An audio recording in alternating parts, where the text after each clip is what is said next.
Ext. Rural village day. A house is settled next to a quail co-op. Ext. Backyard day. A fresh, grassy yard glimmers in the glow of the sun. Morning dewdrops roll down blades of grass. Two young quails walk slowly on the yard. Whitney, a graceful young woman, exits the small home carrying a bag of birdseed. She throws birdseed towards the quails. They quickly begin pecking down at it. Fade to white. Int. Vibrant kitchen day. An open window has an exotic flower pot nestled on the counter. Illuminated by sunshine are 3 stacks of syrup-covered pancakes and various breakfast sides on a mahogany table. Steam swirls up out of the hot food. Int. Living room day. Gertrude, a nurturing mother, leans towards the side of a beige leather couch.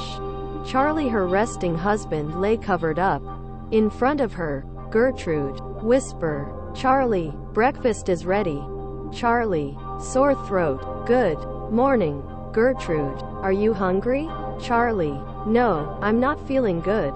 Gertrude. I'll be right back with the medicine. Gertrude walks up an aged wooden staircase. Int. Master bedroom. Day. Gertrude twists the rustic copper door handle. She enters the bedroom and walks to the dresser. The bottom drawer is opened, revealing a near-empty elixir glowing neon green. Gertrude grabs the bottle and closes the drawer. Ext. Small home day. A villager walks towards the front door. Whitney recognizes Daniel's rugged appearance and waves.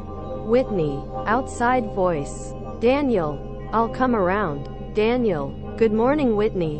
Whitney enters the home. The door closes. Int. Kitchen day. Whitney enters the kitchen. She glances at the dining table and walks into the living room. Gertrude walks downstairs holding the elixir. Charlie begins to sit up. Whitney. Yes, ma'am. Daniel's waiting outside. Gertrude. Sigh. Ask him if he has some more medicine. Charlie. Coughs. He's always been able to help us. Whitney makes a beeline to the front door. A grandfather clock and other antique furniture decorate the den by the front entrance. Whitney opens the door. Ext. Small home day. Whitney. How are you, Daniel? Daniel. I'm doing fine this morning, and you? Whitney. I'm well. My father needs more green elixir. Daniel. Sadly, the medicine delivery never came in. Whitney. What happened? Daniel. There's no telling. Might have been bandits. There probably won't be another delivery for a few months. I apologize. Whitney. Thank you for letting me know. Closes door. Int. Living room day. Charlie. What are we going to do? I can't wait that long. Whitney. That's if it even shows up. Gertrude. I have an idea. Gertrude walks back upstairs. Int. Master bedroom. Day. Gertrude opens the middle drawer in the dresser. Books and family pictures line the bottom of the drawer. She grabs a small purple fabric bag tied with a golden twine. The bag jiggles, coins are heard jingling. Drawer closes. Int. Living room day. Gertrude walks down the staircase and towards Whitney and Charlie. Gertrude. The only way to get the medicine is to buy it from the town that delivers it. It should be a little cheaper. Gertrude gives Whitney a small pouch of gold coins. Whitney. How do I get there? Gertrude. It's called Silverton Village. It'll be south of the woods. Ask Luke to take you. He'll protect you. Whitney. Are you going to be okay, Dad? Charlie comforts Gertrude with a light hug. Charlie. We'll be waiting here for you. Whitney. Gertrude and Charlie hug briefly. Gertrude. Come back home if it's too dangerous. Whitney. I'll be careful. Whitney exits the home. Fade to black. Ext. Farm day. Whitney walks past livestock. Animals like goats, sheep, cows and lambs. In the distance, 2 people stand on a hill. A charming archer named Luke stands several yards away from his petite wife Hillary. He is aiming an arrow at an apple in between the 2 afro puffs in her head. She stands calm. Hillary, I'm not a target. I'm a person. Luke, sweetheart, have a little faith. Hillary, I'm scared. What if I get hurt? Luke, I promise I won't miss. Hillary, if you do I'll never forgive you. Luke shoots the apple into pieces. Whitney approaches from the base of the hill. Whitney, am I interrupting? Luke, to what do I owe the pleasure? Whitney, can I use a horse of yours to go to Silverton Village? My dad needs medicine. Luke, I understand. I didn't know Charlie wasn't well. Hillary, introduce Whitney to Hazel. She's ready to ride. Hillary, you think she's ready to go out? Luke, yeah, she's tough. Whitney and Hillary descend the hill. Grassy field day. A skinny filly horse runs whimsically through an open field. Hillary and Whitney walk towards her. Whitney, why is she by herself? Hillary, this is Hazel, she's only 3. Whitney, she's looks like a pony. Hillary, she's still not used to the saddle. Whitney, she's a little aggressive. Hazel jumps around kicking her legs. Hillary, no, she's just playing. Luke taught her how to buck. Wanna see? Whitney, okay. Hillary, move. Hazel starts bucking and kicking the air wildly. Whitney, how adorable. Hillary, what are you waiting for? Get on, she's safe to ride. Whitney approaches Hazel. Whitney mounts horse. Hello Hazel, my name is Whitney. Hazel neighs lively. Hillary, I think she likes you. She hasn't been ridden before. You should consider yourself special. Luke slowly trots toward Hillary on a strong stallion. Whitney, what's his name? Hillary, he's Rudolph, Hazel's dad. Turns head towards Luke's quiver. Luke, are you really bringing arrows? Luke, I have to be ready. Whitney, what do you mean? Ready for what? Luke, I doubt the delivery just went missing. Someone is behind this. Hillary holds his hand. If you say so, just be safe and look after her. Okay? Luke, I promise nothing bad will happen. We should be back before dusk. I love you. Hillary, I love you too. Luke, take care of Rudolph and my baby. Luke and Whitney ride out of the farm through a lush valley.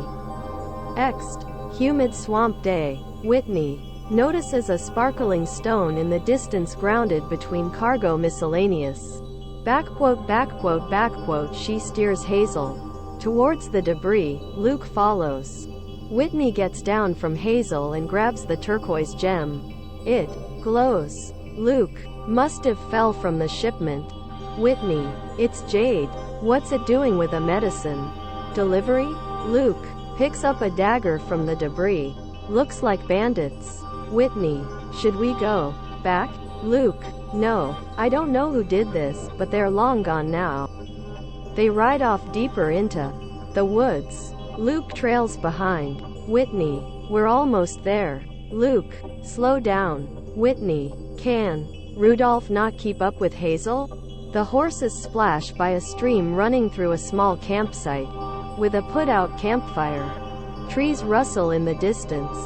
A shadow creeps slyly. Luke, something's moving over there. Whitney, what is it? Bandits. A wildcat emerges crouched from behind the bushes. Luke, it's nothing. Let's keep going. The wildcat runs at Rudolph, frightening him. He raises up, causing Luke to splash on the mud. Whitney turns Hazel around. Luke starts to rise until a dagger thrown from a distance hits his quiver inches from his face. A figure emerges from the thicket. Mysterious person, drop your bow. And you, get off your horse. Luke drops his bow and puts his hands up. Luke, we'll do what you want. Whitney, are you okay? Luke, get down. Just listen. Mysterious person, hurry, or I'll take his right eye. Whitney dismounts Hazel and puts her hands up. Whitney, we just want to go home. Mysterious person, I don't want to hurt you. I just want to find what's mine. Luke, We don't have anything. I promise. We're just crossing towns. The mysterious person emerges from the shadow of the trees and removes their hood. She is Rhea, a slim woman in a slick bodysuit equipped with an assortment of sharp daggers. Rhea, empty your pockets, both of you. Rhea walks towards Luke and Whitney while aiming a sharp dagger at them. Whitney attempts to pull out her coin pouch and the sparkling gem catches Rhea's eye. Rhea, I knew it. Give it to me. Rhea pulls back her arm, positioned to launch a dagger at Whitney. Luke, move Whitney. Hazel's eyes widen. She starts bucking. Rhea is kicked by Hazel's front legs and falls down. Whitney flinches, dropping a few coins from her pouch. Luke grabs his quiver and bow, then rises. Hazel suddenly halts. Luke puts his arm around Whitney. Luke, she won't hurt you. Hurry, come on, trust me. Startled, Whitney taps Hazel gently on the head, then mounts her quickly. Luke has an arrow nocked aimed at Rhea. Whitney, don't kill her. Rhea lies on the turf unconscious. Luke puts down his bow. Luke, she might come back with more bandits. Whitney, we'll be ready. Let's go. Whitney tucks in the crystal and pouch, oblivious of dropping a few gold coins. They ride out of the woods. Bustling market day. Luke and Whitney ride past a sign that reads in Quat, "Welcome to Silverton Village," and Quat. Crowds of people fill the city market. Luke, you go ahead. I'll look after the horses. Whitney, thanks. I think I see someone selling medicine over there. Whitney and Luke get down from their horses. Luke begins to rope the horses to a post. Hazel nudges Whitney with her nose. Their eyes meet. Whitney smiles and walks towards the market. Luke, tying rope. She'll be back. Whitney walks to a merchant stand. Merchant, I have potions and elixirs.